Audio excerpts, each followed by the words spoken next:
Filiphisius sadii kudha afur irra isa jiru nan dubbisa.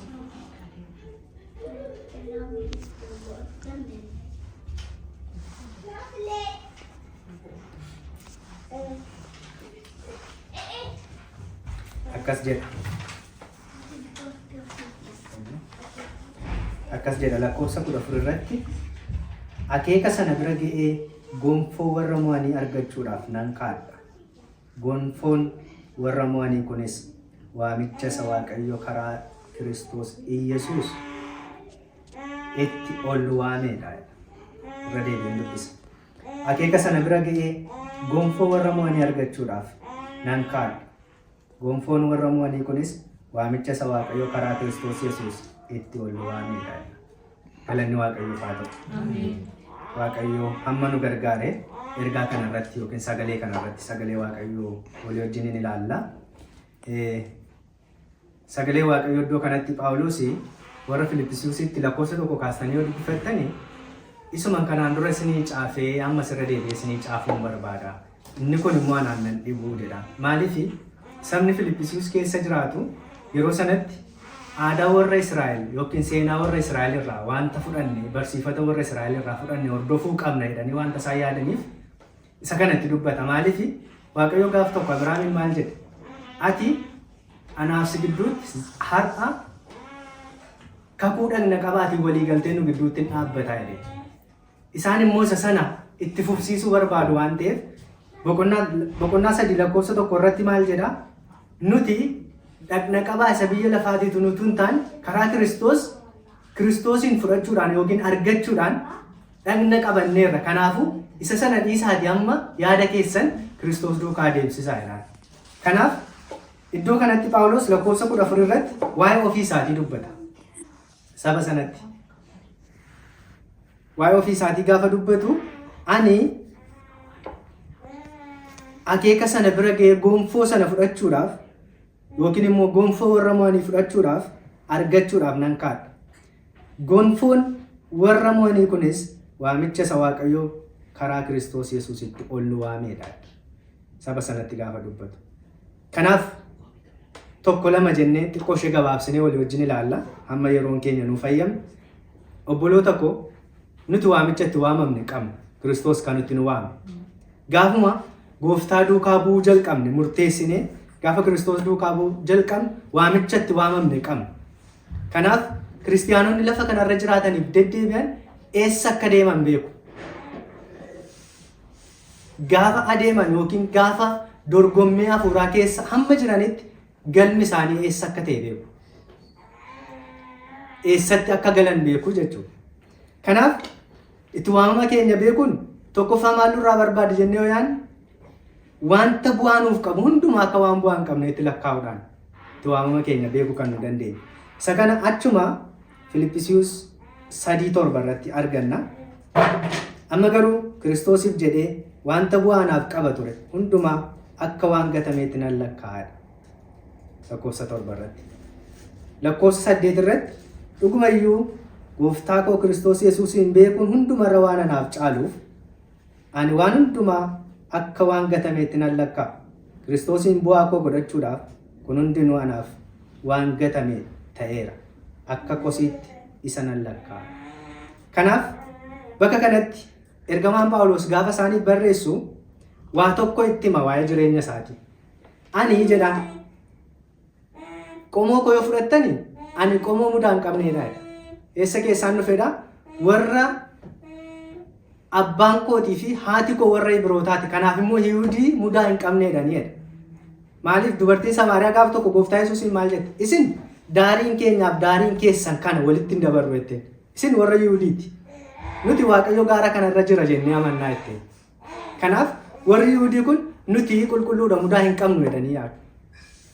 Inni lammaffaan akka seera warra Israa'elootaatti akka Waaqayyo Abrahaamiif kakuu galetti Abrahaamiin maal jedhe Waaqayyo gaafa dhagna qabaadhaan kakuu isaaf galee sanyiin sanyii kee irraa dhufu yookiinis immoo galaa gootee kan itti biyya ormaatii fidatte warri itti bittee biyya ormaatii fidattes dhalatanii gaafa guyyaa 8 dhagna qabachuu qabu jedhe. Kanaaf isa kanas raawwadheera jedhe Phaawulos. Sakanas raawwadheera. Dhaladhee gaafa guyyaa 8 dhagna qabadheera. Inni sadaffaan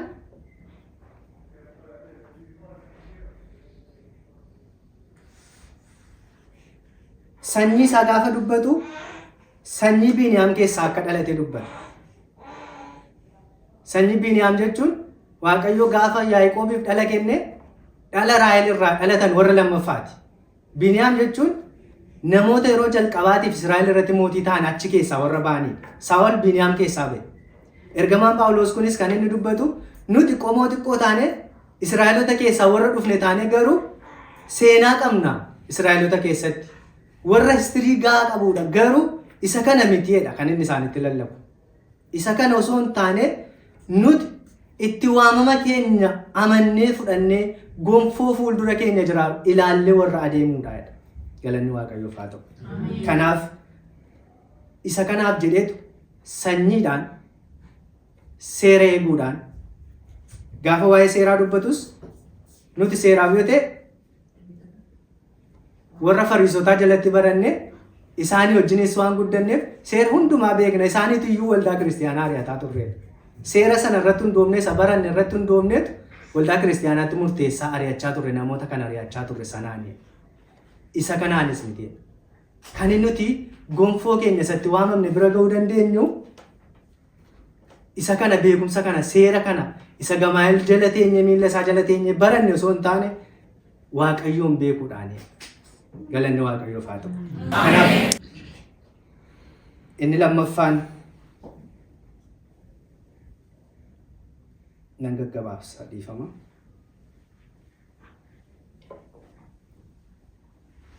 Inni lammaffaan Waaqayyoon beekuun yeroo hundumaa nama Waaqayyoon barbaaddatu yookiin fuula Waaqayyoo barbaadu ta'udha. Iddoo kanatti sagalee Waaqayyoo keessaa paasterri qabattee jirtu. Kan dubbisan.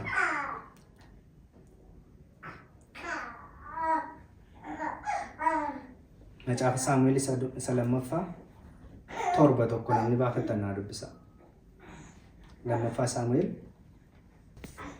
Daawit mootichi mana mootummaa isaa keessa nagaadhaan hin jiraate. Waaqayyoos diinota warra naannoo isaa jiran hundumaa isaa irraa deebisee boqonnaa hin kenneef. Daawit gaaf tokko Naataan raajichaan kunoo ani mana muka gaattiraatiin ijaarame keessan jiraadha. Saanduqi kakuu Waaqayyoo saanduqi Waaqayyoo garuu dunkaana keessa jira jedhe. Kana irratti Naataan immoo mootichaan Waaqayyo si wajjin waan jiruuf ati wanta garaa keetti yaadde hundumaa godhi jedhe. Waaqayyo biraa dubbiin gaafasuma halkan gara Naataan hin dhufe. Inni dhaqii garbicha koo Daawitiin Waaqayyo mana ani keessa jiraadhu kana naaf ijaaru si'ii. Erga bara ani Israa'eloota biyya Gibxii baasee jalqabee hamma ammaatti dunkaanuma keessa jiraachaa iddoo buufataatii gara iddoo buufataatti darbaan ture malee mana keessa hin jiraanne. Israa'eloota hundumaa wajjin lafa naqe hundumaatti abboota firdii Israa'el warra ani saba koo Israa'eliin akka eeganiif abboome keessaa isa tokkoon illee muka gaattiraatiin maaliif mana anaaf ijaaruu didde jedhee beekaaree jedhi jedheen. Waaqayyo itti dabalees garbicha koo Daawitiin Waaqayyo gooftaan maccaa ati saba koo Israa'eliin akka geggeessituuf utuu ati hoolaa eegduun lafa tikaatii si fudhadhe. Lafati dhaqxe hundumaatti si wajjinan ture. Diina kee hundumaas fuula kee duraa balleesseera. Ammas gurguddoota biyya lafaa keessaa akka isa tokkotti akka ati beekamtu nan godha. Saba koo Israa'eliif iddoo nan kenna. Akka isaan biyya ofii isaanii keessa jiraataniif deebi'anis akka isaan hin goolamneef isaan nan dhaaba. Si'achi namoonni jalloonni akka yeroo duraa sana isaan hin cunqursan. Saba koo Israa'eliif iddoo nan kenna. Akka isaan biyya ofii isaanii keessa jiraataniif deebi'anis akka isaan hin goolamneef isaan nan dhaabaa. Irra deebi'ee barri kee ga'ee yommuu duutu lakkoofsa 12 irratti abboota kee birattis yommuu awwaalamtu sanyii kee keessaa tokko iddoo kee mootii nan godha. Innis warra ati dhalchite keessaa tokko hin ta'a. Mootummaa isaas nan jabeessa. Iddoo lakkoofsa 10 irratti irra deebi'ee dubbisee iddoo kanatti boqonnaa 5 kaastanii yoo dubbifattanii gaaf tokko sabni Israa'el Daawit Waaqayyo Israa'elitti akka inni Israa'el irratti akka inni mootii ta'uuf gaafa inni muude isa barbaade gara Daawit dhaqanii deemaniitu Kebroonitti isa bira deemaniitu Kebroon biyya Yihuudaa keessa biyya jirtudha. Isa bira deemaniitu Waaqayyo mootii si godheera. Yeruma Saa'olii wajjin iyyuu lolatti baanu sababii keetiif lola mo'anna malee sababii Saa'oliif miti. Saa'ol irraa Waaqayyo fuula deebiseera waan ta'eef ati gaafa hundumaa fuula Waaqayyo waan barbaadduuf Waaqayyo akka waan si wajjin ta'u waan beeknuuf ammaa kaasiiti mootiin irratti ta'e hojii fudhadhu jedhanii. Jaarsoliin biyya Kebroon sanaa walitti qabamaniitu dibata dibanii mootii godhan. Si'a lammaffaa dibanii jechuudha Saamu'eel dibetti dabalanii. Achiin booda Daawit hojii mootummaa isaa kana geggeessuu gaafa jalqabu warri Filisxeemin dhaga'an akka inni Israa'el irratti mootii ta'e. Gaafa mootii godhanii isa kaan kana biyyuma Kebroon keessa taa'etu gara waggaa 6 bulche biyya Yihuudaa kana. Garuu ergasii booda achii ba'ee biyya Yerusaaleminis deebi'ee booda gara waggaa 40 bulche. Waggaa 30 kaasee amma waggaa 40tti bulche. Gaafa waggaa 30 mootummaa qabatee waggaa 40 immoo bulche biyya Yerusaalemii fi Yihuudaa walitti qabee. Yeroo sanatti Filisxeemonni itti ka'an akkuma mootii ta'aniiti lola irratti bananiiti. Gaafa isaanii lola jalqabanii lolaaf qophaa'utti ka'an Daawit fuula Waaqayyoo duratti deebi'ee fuula Waaqayyoo barbaadutti ga'e. Yaa Waaqayyoo jedhe amma ani lolatti ba'uuf hin jedhaa karaa kamiin akka loluuf kallattii natti agarsiisi jedhe. Saba kana Filisxeemota kana harka koo keessa buustamoo jedhee fuula Waaqayyoo duratti deebi'ee dachaatti gadi bu'ee iddoo dhaqataatti Waaqayyoon gaafate. Gaafa inni Waaqayyoon gaafatu Waaqayyo akkasittiin jedhe. Ani harka kee keessa buuseeraati deemii loli jedhe. Inni garuu harka koo keessa hin buustaa nammoo ajara kana jedhee gaafa inni gaafatu ani harka kee keessa buuseera. Ati isaaniin waaqa tolfamaa isaaniis hin caccabsitaa deemii dhaqi loli jedhe. Achiin booda dhaqee lolee waaqa tolfamaa isaanii caccabsee boojuudhaan gara Yerusaalemitti gaafa inni deebi'u hammas deebi'anii lola biraa irratti jalqaban. Ammas innis fuula Waaqayyoo duratti deebi'ee gaafate. Galanni Waaqayyoof haa ta'u. Gaafa inni fuula Waaqayyoo duratti deebi'u Waaqayyo ammas sagalee ergeef Daawitiif. Amma immoo jedheen gara fuulduraatiin deemtee loliniiti gara duuba isaaniitiin dhaqi lolee jedheen. Gaafa sagalee lolaa dhageessu anatu Waaqarraa sagalee ergee isaan lolaa jiraate hubadhu jedheen. Galanni Waaqayyoof haa ta'u. Gaafa sagaleen lolaa caakkaa keessaa yookiin gaara qilxuu argitu sanarraa dhaga'amu anatu lola isaaniitti jalqabeeti atis numaan hubadhu jedheen. Gaafa kana lola kan hundumaa mo'eetu gara Yerusaalemitti deebi'u ammas waa tokko dubbate Daawit. Waaqayyo warra Filisxeemiin akka lolee mo'adhu godheera. Ani eenyu jedheetu amma saanduqi kakuu Waaqayyoo bakka jiruuti gara Yihuudaatti Yerusaalemiin dhufuu qaba. Galanni Waaqayyoof haa ta'u. Saanduqni Waaqayyoo kuni bakka ani jiraadhu bakka mootummaa isaaniitti ijaaraniif sanatti as dhufuu qaba. Inni saanduqa sana luba waan hin taaneef saanduqa Waaqayyoo sana tuquu waan hin dandeenyeef namoota 30 fileetu gara Yihuudaatti erge. Gaafa gara Yihuudaatti ergu isaanii saanduqa kakuu Waaqayyoo kana konkolaataa irra kaaniitu horiidhaan harkisaniituma deemaa jiraniitu horiin gufatteera iddoo sanatti. Innaa warri ijoolleen saanduqni kakuu Waaqayyoo gara waggaa 20 bira taa'e kun qabuudhaaf gaafa jedhanii saanduqa Waaqayyoo aaree rukutee jedha Uziyaa. Sana booda Daawit iddoo sanatti sodaateetu saanduqa kakuu kanaa fuunee gara Yerusaalemitti hin gallu asuma turu jedheen. Gaafa mana Abinaadaariin turee Daawit isa sanatti Yerusaalemitti deebi'ee fuula Waaqayyoo duratti deebi'ee gaafate amma gara Yerusaalemitti fiduu qabnaa saanduqa kakuu. Gaafa gara Yerusaalemitti fidanii Daawit mana mootummaa isaa keessaa ba'ee gaafa hundumaa saanduqa kakuu Waaqayyoo sana arguu barbaada ilaaluu barbaada tuquu hin danda'u waan ta'eef.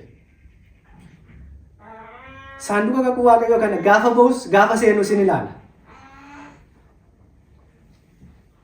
Sana booda amma ni muka gaattiraadhaan ijaarame kana gamoo kana keessa hin jiraata saanduqni kakuu Waaqayyoo immoo dunkaana keessa jiraata kun hin ta'u. Kun anaaf hin malu waan ta'eef saanduqa kakuu Waaqayyoo kanaaf mana ni ijaaraa. Bakka inni keessa buufatu ni ijaaraa. Achiin booda Naataan raajichatti gaafa inni dubbatu ati wanta ati yaaddu hundumaa godhu Waaqayyo si wajjin jira jedheenyaata. Waaqayyo garuu nu wadde. Galanni Waaqayyo faata. Isa kana miti kan naaf ijaaru isa miti. Kanaaf iddoo kanatti waan baay'ee namatti tolu, sagalee namatti tolu tokko jira baay'ee kanan itti gammadu. Waaqayyo akkasittiin jedhe. Waaqayyo mootummaa kee irraa namoonni kee bara baraan hin dibamanii jedhe. Galanni Waaqayyo faata. Mootummaa kee akkuma jabeessee dhaabe, mootummaa sanyii keetii jabeessee akka naafu farra fuula kee duratti waadaa siif gala. Haleluuyaa. Galanni Waaqayyo faata. Kanaaf sababiin kun maaliif ta'e jettan sababii gaafa hundumaa Waaqayyo Daawitiin gara isaa ilaaluuf Daawit immoo gara fuula Waaqayyo barbaaddatuufidha. Gaafa rakkinaas, gaafa bal'inaas, gaafa saanduqa kakuu Waaqayyoo dhaqanii Yihuudaa keessaa fidanis inni ulfina isaa ofirraa fuudhee shubbisee Waaqayyoon galateeffateedha miti. Ulfina mootummaa isaa ofirraa fuudheedha. Kanaaf gaafa bal'inaas, gaafa dhiphinaa, gaafa rakkoo keessa galu, gaafa lolli itti ka'us, gaafa Filisxeemonni iddoo qabatanii loluuf jedhanis gara fuula Waaqayyoo duratti deebi'ee fuula Waaqayyoo barbaaddata. Hin gaafata Waaqayyoon. Gaafa inni Waaqayyoon barbaaddatu immoo Waaqayyo karaatti agarsiisa. Galanni Waaqayyoo faata. Bara keenya keessatti haala kam keessa yoo jiraanne fuula Waaqayyoo akka barbaaddannuuf Waaqayyo nu gargaaru. Galanni Waaqayyoo faata. Kanaaf fuula Waaqayyoo barbaaddachuun nama hundumaarraayyuu nama Waaqayyoon duukaa bu'eef itti waamama isaa beeku hundumaarraayyuu hin barbaachisa. Kanaaf iddoo kanatti Daawit Waaqayyo akka kanatti kakuu isaaf gale, waadaa isaaf gale. Kanaaf maal ittiin jedha? Bara baraan teessoo kee irra kan jiraatu, teessoo mootummaa irra kan jiraatu, sanyii kee keessaa hin dhibamu. Yooma isaan balleessanii jedhu adabeen akka mucaa kootiitti isaan deeffadha malee mootummaa irraa sanyii isaanii hin dhibamsiisu. Galanni Waaqayyoo faata. Waadaan nuuf galame sun immoo hamma irraatti illee Gooftaan Yesuusis sanyii sana keessa mootii bara baraa ta'ee nuuf dhalatee nuuf dhufee jira. Maqaan isaa eebbifamu. Kanaaf inni sadaffaan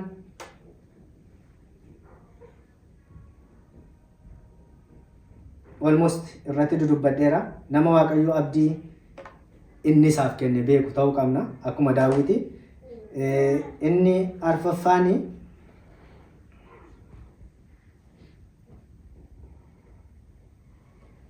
nama kaachuun isaa yookiin dorgommiin isaa maal akka ta'e adda baasee beeku.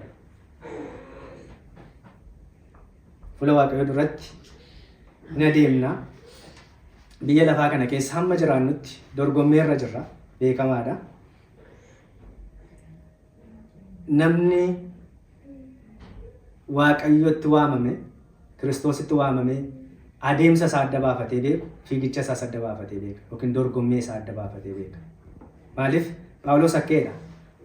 Akkamitti akka jiraattan aleelaa ilaalladhaadha miti. Kanaaf fiigichi addunyaa kana irratti waa lamaaf fiigama. Tokko waan dheebotan tokko ariifatanii bira ga'uudhaaf fiigama. Lammaffaan waan sodaatan jalaa baqachuudhaaf yookiin ba'uudhaaf fiigama fiigichi. Kanaaf obboloota koo biyya lafaa kana keessatti fiigicha isa kamiin fiigaa jirra?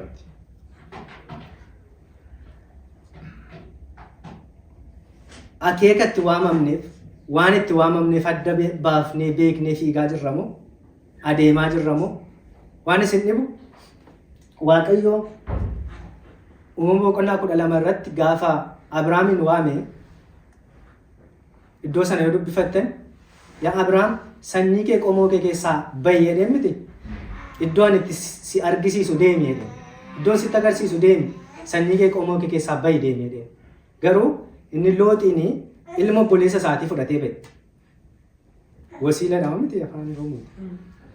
Isa fudhatee gaafa ba'u Abrahaami waamicha qaba.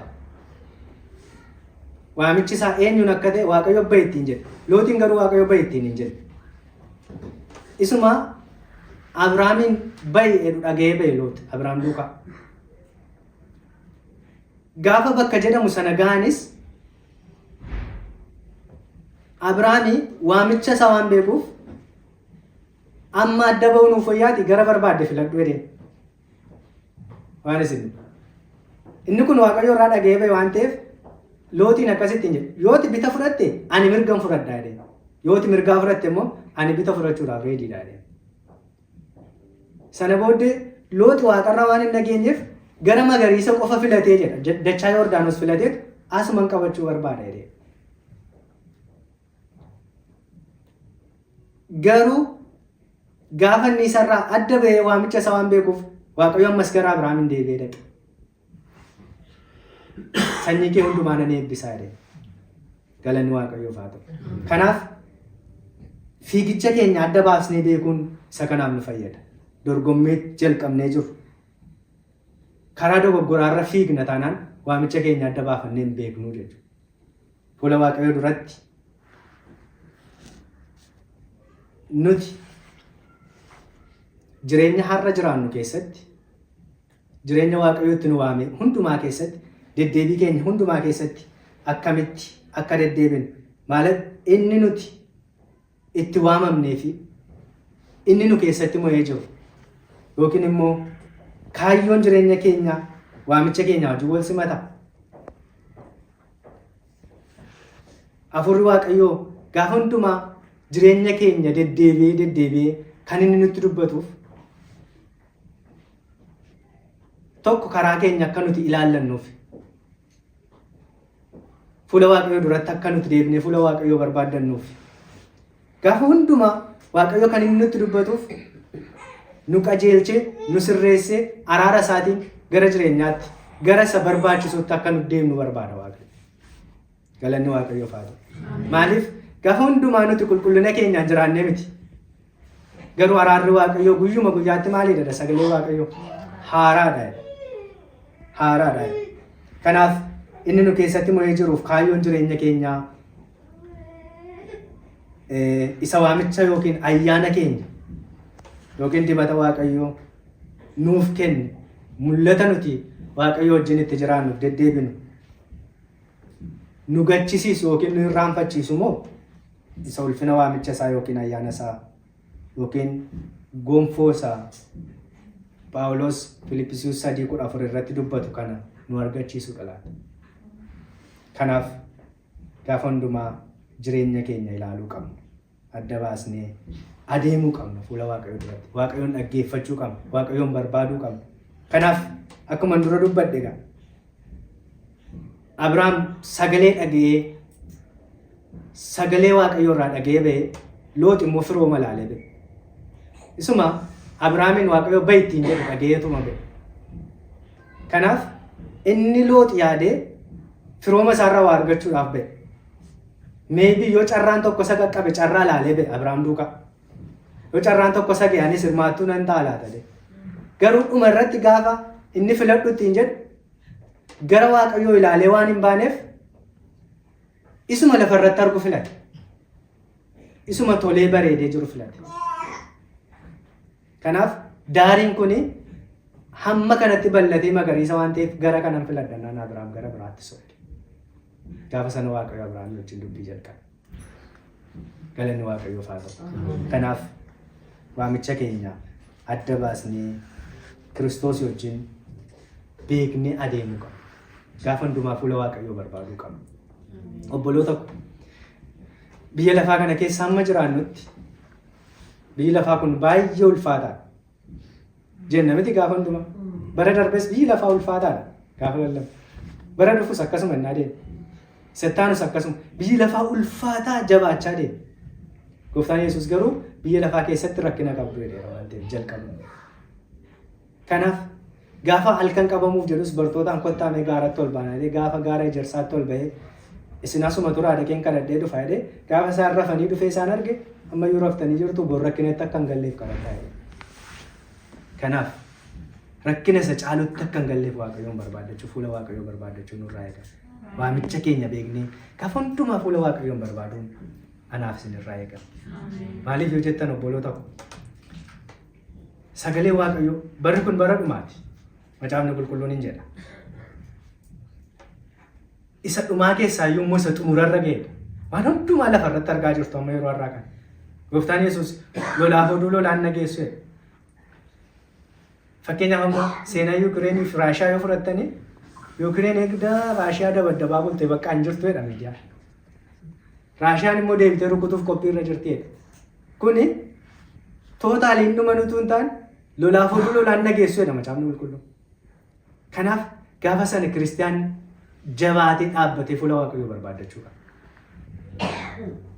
Maaliif Yaaqoob gaafa Bersheebaa lafa onaa ga'ee waa tokko qofa lafa kanarra jira. Innis mana waaqayyooti. Gaafa dhagaa boraafatee ciisee Bersheebaan lafa onaati homaa tokko hin jiru.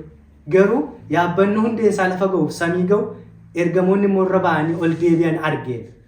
Gaafa sana sagaleen gubbaadha dhaga'ame. Ani si wajjin hin jira.